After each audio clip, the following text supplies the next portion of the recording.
ঘূর্ণিঝড়ের নাম যে রেমাল সেটা আমরা সকলেই জানি, কিন্তু যে কারণে সেই নাম রেমাল হয়েছে সেটার বিষয়ে আমরা কেউ জানি না।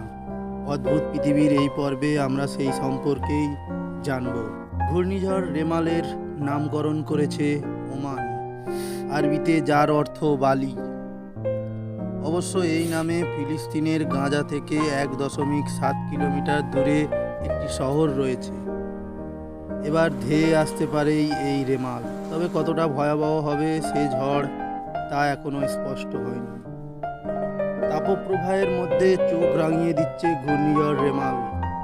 আশঙ্কা করা হচ্ছে আইলা এবং আমফানের মতো ক্ষতি হতে পারে এই রেমালে। 25শে মের পর যে কোনো সময় আছড়ে পড়তে পারে ঘূর্ণিঝড়টি পশ্চিম বাংলা ও বাংলাদেশে আঘাত হানতে পারে বলে ইঙ্গিত দিয়েছে আবহাওয়া দপ্তর। এবার এই মে মাসেই আবার ঘূর্ণিঝড়ের প্রভাস। বঙ্গোপসাগর থেকে আরব সাগরেও একটি নিম্নচাপ তৈরির সম্ভাবনা রয়েছে। আগামী 22শে মে নাগাদ আরবের সাগর এবং 23শে মে নাগাদ বঙ্গোপসাগরে নিম্নচাপ তৈরি হতে পারে। কারণ নিম্নচাপের শক্তি বৃদ্ধির জন্য যে শর্তগুলি রয়েছে তার মধ্যে বেশ অনেক শর্তই অনুকূলে রয়েছে। রেমাল যেসব অঞ্চলগুলিতে আঘাত আনতে পারে এবং যদি সে আঘাত আনে খুব ভয়াবহ পরিদৃষ্টি হবে।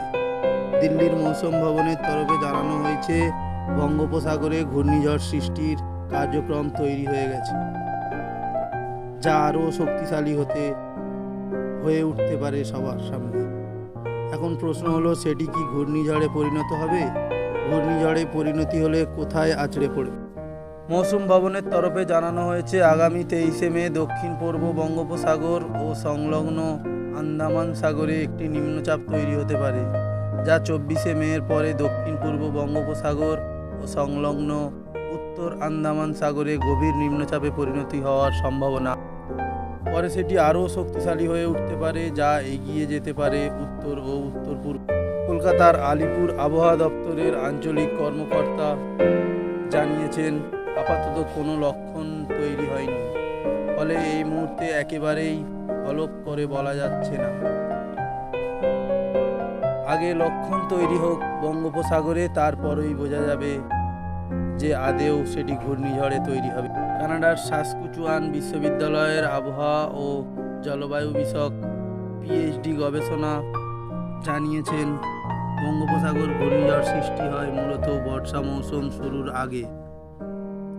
বাংলাদেশের উপর মৌসুম প্রবাহ শুরু হতে পারে সাধারণত 30শে মের পর থেকে।